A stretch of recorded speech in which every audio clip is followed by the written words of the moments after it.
Hello students, आज हम जो टॉपिक करेंगे वो है बार मैग्नेट और सोलेनॉइड के अंदर सिमिलैरिटी शो करना। देखिए, पहले तो हम इन दोनों में से निकलने वाली मैग्नेटिक फील्ड लाइन के बेस पे सिमिलैरिटी शो करेंगे और सेकेंडली हम फिर एक डेरिवेशन करेंगे जिससे हम ये प्रूफ करेंगे कि अगर कोई पॉइंट बार मैग्नेट की एक्सियल लाइन पर रखा हुआ होता तो उस पर उतनी ही मैग्नेटिक फील्ड होती जितनी तब है जब उसको सोलेनॉइड की एक्सियल पे रखने पर आई है। तो अगर स्ट्रक्चरल यानी कि मैग्नेटिक फील्ड लाइन भी सेम हो गई और फिर वैल्यू की डेरिवेशन की सेम हो गई तो हम ये कह सकते हैं कि सोलेनॉइड बिल्कुल वैसे ही बिहेव करता है जैसे बार मैग्नेट करती है। तो अगर हम स्ट्रक्चर की बात करें, also as we discuss in previous video, अगर ये हमारे पास एक बार मैग्नेट है, ये नॉर्थ पोल है, ये साउथ पोल है, तो हमें पता है कि डायरेक्शन ऑफ मैग्नेटिक फील्ड कुछ ऐसे थी आपके पास।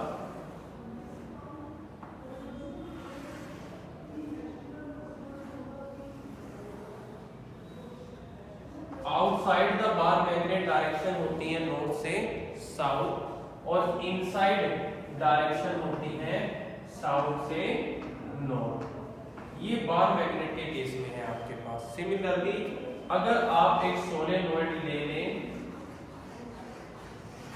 On the basis of current polarity, अगर ये आपके पास नॉर्थ फेस है और ये आपके पास साउथ फेस है, तो यहाँ भी जो मैग्नेटिक फील्ड होती है वो बिल्कुल ऐसी ही होती है जैसे हमने ऊपर बार मैग्नेट में नोटिस करी कि बाहर डायरेक्शन नॉर्थ से साउथ रहेगी और अंदर डायरेक्शन साउथ से नॉर्थ रहेगी। ये सोलेनॉइड की मैग्नेटिक फील्ड लाइंस हैं, वो बार मैग्नेट की मैग्नेटिक फील्ड लाइंस हैं। And as we are seeing that both are similar to each other, तो हम कह सकते हैं कि स्ट्रक्चरल केस में सोलेनॉइड वैसे ही बिहेव करता है जैसे कोई बार मैग्नेट बिहेव करती है। पर अब इस चीज को हम प्रूव करेंगे on the basis of derivation. तो एक सोलेनॉइड कंसीडर कर लेते हैं हम। देखिए,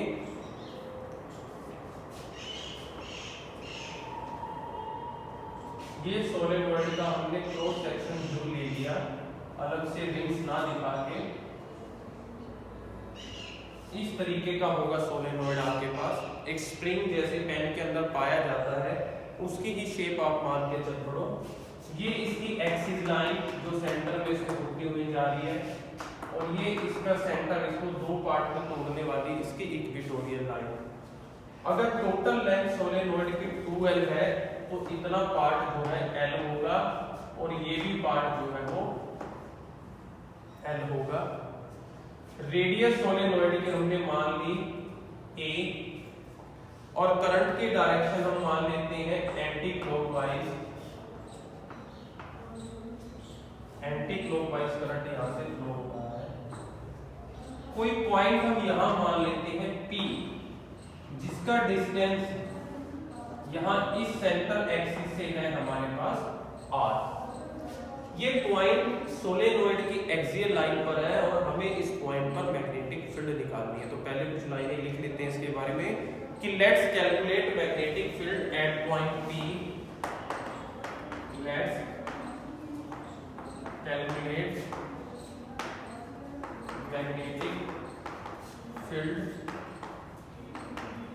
eight point P due to solenoid, due to solenoid. हमें P पर मैग्नेटिक फील्ड निकालनी है सोलेनॉइड की वजह से और जो इक्वल होनी चाहिए, it must be equal to magnetic field at axial line, magnetic field at axial line of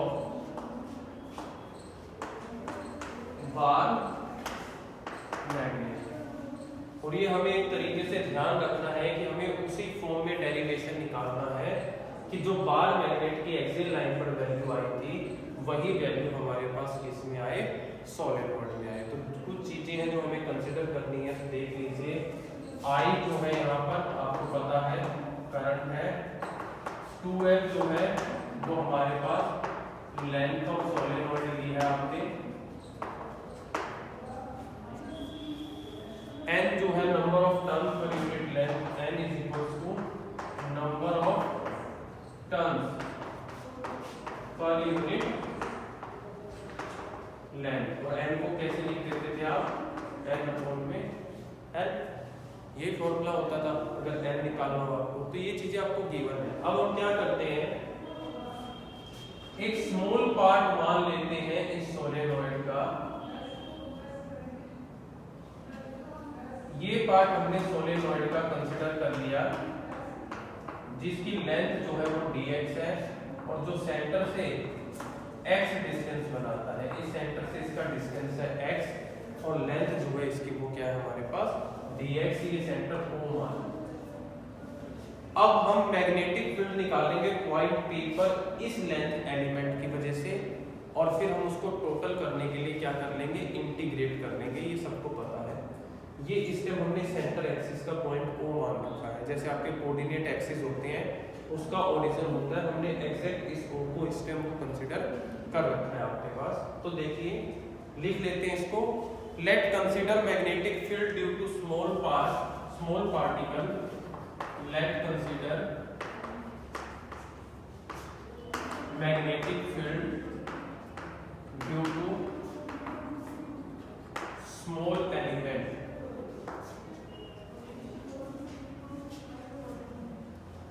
dx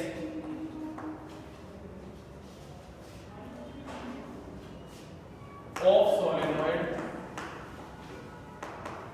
at point P। अब देखिए ध्यान से, पहले डायग्राम, एक आर्टिकल आपने थर्ड यूनिट में और किया है, वो था रिंग की एक्सियल लाइन पर या रिंग की सेंट्रल एक्सिस पर पॉइंट पर मैग्नेटिक फील्ड कितनी होती है। हल्का सा डायग्राम एक बार रिवाइंड कराने में आपको बना देता हूँ। ये रिंग थी और आपने यहाँ पे पॉइंट P था, ऐसे डायग्राम बनाया था, ऐसा डायग्राम आपका बना था। सेम बिल्कुल यही केस हमारे सामने है। सोलेनोइड के अंदर क्या होते हैं, रिंग्स ही तो होते हैं। तो एक रिंग की वजह से मैग्नेटिक फील्ड तो हमें पता है, इस आर्टिकल से हम निकाल चुके हैं। तो फिर हम उसकी हेल्प से इस एलिमेंट के अंदर निकाल लेंगे कि इस एलिमेंट में जितने भी रिंग्स होंगे, मान लो इस एलिमेंट में 2 रिंग्स हैं, ये जो एलिमेंट हमने कंसीडर किया इसके अंदर 2 रिंग्स आते हैं, तो एक रिंग की तो हमें पता ही है, तो उसको कितने से मल्टीप्लाई कर देंगे, 2 से। तो वो किसकी वजह से आ जाएगी, इस एलिमेंट की वजह से आ जाएगी। फिर आप उसका इंटीग्रेशन कर लोगे। अगर इसमें एक ही रिंग होता तो सेम आ जाती, 5 रिंग होंगे तो 5 से मल्टीप्लाई हो जाएगी। तो ये हमें पता है ऑलरेडी। तो लिख दीजिए, we know that magnetic field, we know that magnetic field due to current carrying ring, current carrying ring is, वो है आपके पास B is equals to mu naught I A square. अगर आपने यहाँ पर I को स्मॉल लिया है तो यह यहाँ कैपिटल कर लो, कंफ्यूजन ना रहे, ठीक है। और अपॉन में क्या था, अगर आपको याद हो तो अपॉन में था A square plus R square की पावर 3/2। ये था हमारे पास फॉर्मूला जो यहाँ से आया था, ठीक है। अब काम क्या, जो आपको बताया ये वैल्यू पता है, अब हमें सिर्फ एक बार ये पता लगाना है कि इतने पार्ट में टर्न कितने हैं आपके पास, रिंग्स कितनी है, वो और पता लग जाए तो आप उस वैल्यू को इससे मल्टीप्लाई कर दोगे, वो मैग्नेटिक फील्ड हो जाएगी किसकी वजह से, स्मॉल dx की वजह से। तो देखो, number of turns in that solenoid element, number of turns in solenoid element में नंबर ऑफ टर्न्स कितनी होगी निकालोगे इक्वल होगा number of turns per unit length और इनटू में मल्टीप्लाई कर दो उसको किससे, length of the element, length of element ऐसे निकाला जाता है। देखो अगर इस पार्ट के अंदर हमें टर्न्स निकालने हैं तो पहले तो हमें ये पता होना चाहिए कि number of turns per unit length कितने होते हैं, उसके बाद लेंथ से मल्टीप्लाई कर दो जितनी लेंथ है आपके पास। तो number of turns per unit length तो होते हैं n/l और लेंथ कितनी है dx जो आपने मानी है यहाँ पर, इसको क्या लिख सकते हैं स्मॉल n, तो ये किसके इक्वल आ जाएगा n into dx। बता गए समझ में? तो अब हमारे पास क्या है, नंबर ऑफ टर्न्स पता लग गए, इस छोटे से dx में कितने हैं और इस dx की वजह से मैग्नेटिक फील्ड कितनी होगी हम यहाँ पर dB के फॉर्म में निकाल लेंगे। तो देखिए now magnetic field due to dx is कितनी आई dB स्मॉल, ये मैग्नेटिक फील्ड है और इसको मल्टीप्लाई करेंगे किससे, नंबर ऑफ टर्न से, तो वो आ जाएगा mu naught I a square 2 a square plus into में n dx। देखो मैंने एक चीज की वैल्यू अभी पुट नहीं की, वो है r होता था डिस्टेंस पॉइंट का सेंटर से। यहां डिस्टेंस देखिए क्या है, P से लेकर सेंटर का डिस्टेंस तो r है, ये तो कंफर्म है, लेकिन फिलहाल जो मैग्नेटिक फील्ड निकाली जा रही है वो सेंटर से नहीं इस एलिमेंट से निकाली जा रही है। तो हमें P से लेकर इस एलिमेंट तक का डिस्टेंस चाहिए। P से O तक का डिस्टेंस r है, एलिमेंट का O से डिस्टेंस क्या है x, तो P का एलिमेंट से डिस्टेंस हो जाएगा r माइनस x। तो यहाँ पर यानी कि जो यहाँ पर एक्चुअल में r है वो आपके पास क्या होना चाहिए r माइनस x। तो यहाँ पर मैंने लिख दिया r माइनस x की 2 और टोटल पावर 3/2। कंफ्यूज नहीं होना, सिर्फ r की जगह मैंने ब्रैकेट में r माइनस x लिख दिया है। ये है magnetic field due to this element. अब हमें इसको क्या करना है, टोटल करना है, लेकिन उससे पहले एक और स्टेप है हमारे पास जिसमें हम ये कंसीडर कर सकते हैं कि अगर if this r is much greater than a and this r is much greater than x also, अगर ये जो r डिस्टेंस आपने लिया है ये इस x से भी बहुत बड़ा हो और इस सोलेनॉइड की रेडियस से भी बहुत बड़ा हो, तो इन दोनों चीजों को इसके आगे इग्नोर किया जा सकता है। तो इग्नोर जब हम करेंगे तो ये x भी इग्नोर हो जाएगा और a भी इग्नोर हो जाएगा, तो यहाँ बचेगा सिर्फ r और r का स्क्वायर, और स्क्वायर के बाद पावर 3/2, 2 से 2 कैंसल आउट, सिर्फ कितनी बचेगी r की पावर 3।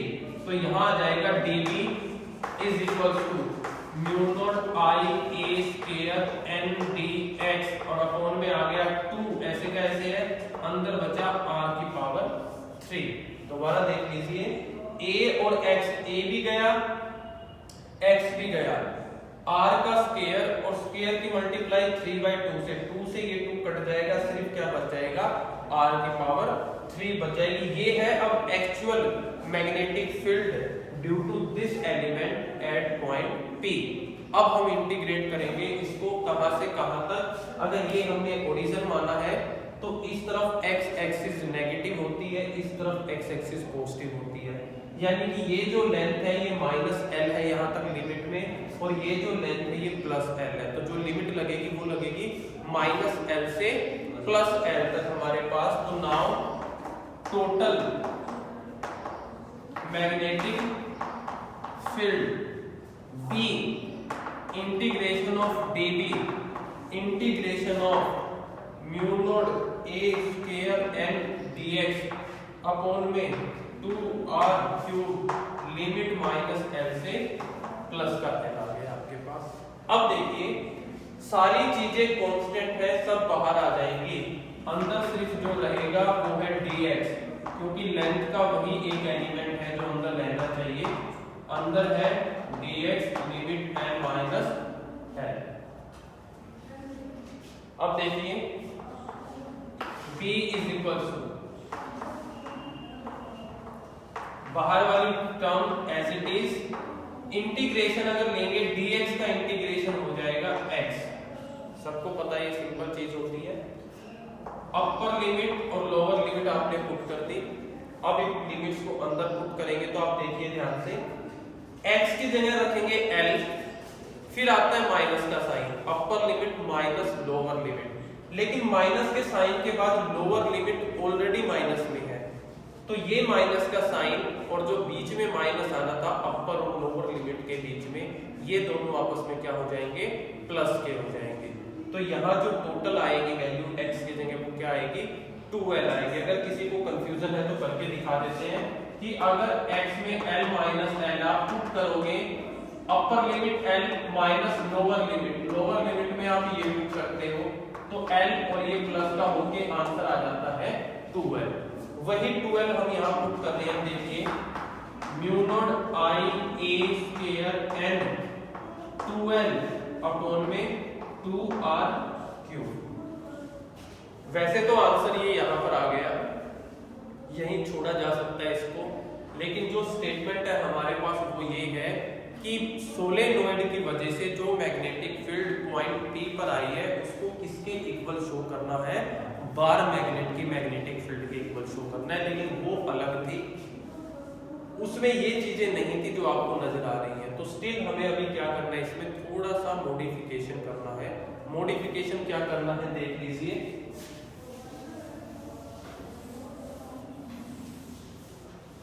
जो फॉर्मूला आपके पास आया है मैं ऊपर लिख देता हूं एक बार, B is equal to mu naught I A square n 2l upon में 2r क्यूब। अब देखिए मॉडिफिकेशन क्या करते हैं, 4 पाई से डिवाइड कर देते हैं, 4 पाई से मल्टीप्लाई कर देते हैं, ताकि जो कांस्टेंट आपने पढ़ रखा है म्यू नॉट 4 पाई वो सेपरेट हो जाए।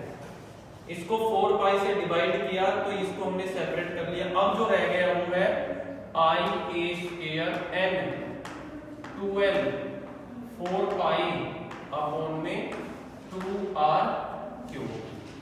ये बचा हमारे पास, इस 2 से ये गया। अब देखिए क्या करने जा रहा हूं मैं, कांस्टेंट टर्म पहले लिख लो, इस r क्यूब को भी इसके साथ ही लिख लो, क्योंकि ये जो टर्म अंदर बच गई इसको मैं थोड़ा सा रीफ्रेश करके लिख रहा हूं। देखिए n इंटू 2l को अलग लिख लिया, पाई a स्क्वायर को अलग लिख लिया, I को अलग लिख लिया और 2 अलग रह गया। देखो जरा ध्यान से, म्यू नॉट 4 पाई और अपॉन का r क्यूब को सेपरेट छोड़ के मैंने वही चीजें लिखी हैं जो ऊपर लिखी हुई है। देखो ये n लिखा, इसके साथ 2l, इनको अलग कर दिया। अब ये चीज यहां से चली गई तो सिर्फ क्या बचा, 2 पाई I A स्क्वायर, I तो सेपरेट है ही, मैंने 2 पाई में से पाई A स्क्वायर को अलग लिख के 2 को अलग लिख दिया। अब देखिए ध्यान से क्या बना ये हमारे पास, म्यू नॉट अपॉन में 4 पाई r क्यूब। ये तो है हमारे पास, यहां देखिए टोटल लेंथ n अपॉन में पर यूनिट लेंथ का मीनिंग है टोटल लेंथ लिखा जाता है। यहां 2l लिखे और उस 2l को यहां मल्टीप्लाई कर दें तो यहां क्या रह जाएगा, n, यानी कि ये जो टर्म है ये टोटल नंबर ऑफ टर्न है हमारे पास। इसकी जगह तो हमने रख दिया n, I ऐसे का ऐसे है, पाई आर स्क्वायर, आपने रिंग ले रहे हो आप, रिंग में रेडियस a है तो पाई आर स्क्वायर होता है उसका एरिया, तो इसकी जगह लिख दिया आपने a और 2 ऐसे का ऐसे आपके पास। अब देखिए ये जो टर्म आपके पास आई है NIA, ये एक फॉर्मूला है मैग्नेटिक डायपोल मोमेंट का। हमने जो लास्ट वीडियो की उसमें मैग्नेटिक डायपोल मोमेंट का फॉर्मूला आपको बताया था, पोल स्ट्रेंथ इनटू 2l, ये फॉर्मूला आपको बताया गया था। लेकिन एक और फॉर्मूला भी होता है आपके पास, वो फॉर्मूला है ये, आया कहां से वो भी मैं अभी आपको बताऊंगा। अभी मैं जस्ट इस पहले टॉपिक को समअप कर देते हैं। इसकी जगह हम लिख सकते हैं, अगर ये फॉर्मूला डायपोल मोमेंट का है तो इसकी जगह लिखा जा सकता है कैपिटल M, 2 पहले से है तो ये फॉर्मूला आ गया म्यू 2m अपॉन में 4 पाई r क्यूब। ये बिल्कुल वही वैल्यू है मैग्नेटिक फील्ड की जो वैल्यू बार मैग्नेट की एक्सियल लाइन पर निकालने पर आती है। तो इस वैल्यू से हम ये शो कर चुके हैं कि बार मैग्नेट की एक्सियल लाइन पे रखो चाहे सोलेनोइड की एक्सियल लाइन पे रखो, मैग्नेटिक फील्ड दोनों की क्या रहेगी, सेम रहेगी। इसको m कैसे पुट किया, number of turns total into में करंट और इनटू में एरिया, ये तीन चीजें मैग्नेटिक डाइपोल मोमेंट कैसे बनाती है वो अब देखिए। हमने एक कार्डबोर्ड लिया और उसमें इक्वल डिस्टेंस पे दो छेद कर दिए, एक वायर ली हमने, इस वायर को इस छेद में से बाहर निकाल के फिर उस छेद में से दोबारा हमने इंसर्ट कर दिया।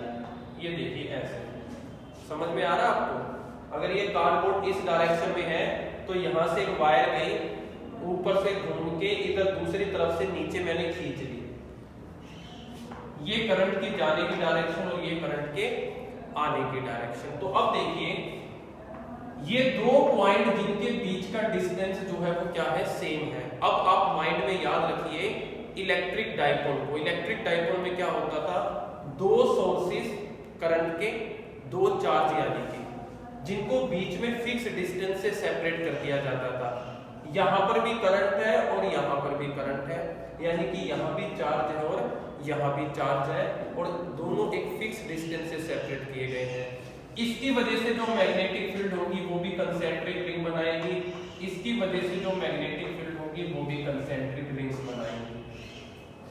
तो ये जो कॉम्बिनेशन है ये हमारे पास मैग्नेटिक डाइपोल का रोल प्ले करेगा। और अगर ये मैग्नेटिक डाइपोल की तरह बिहेव कर रहे हैं, कैसे डाइपोल, क्योंकि यहाँ भी एक पोल हो गया मैग्नेट का, मैग्नेटिक फील्ड पैदा हो रही है, ये भी एक पोल हो गया मैग्नेट का।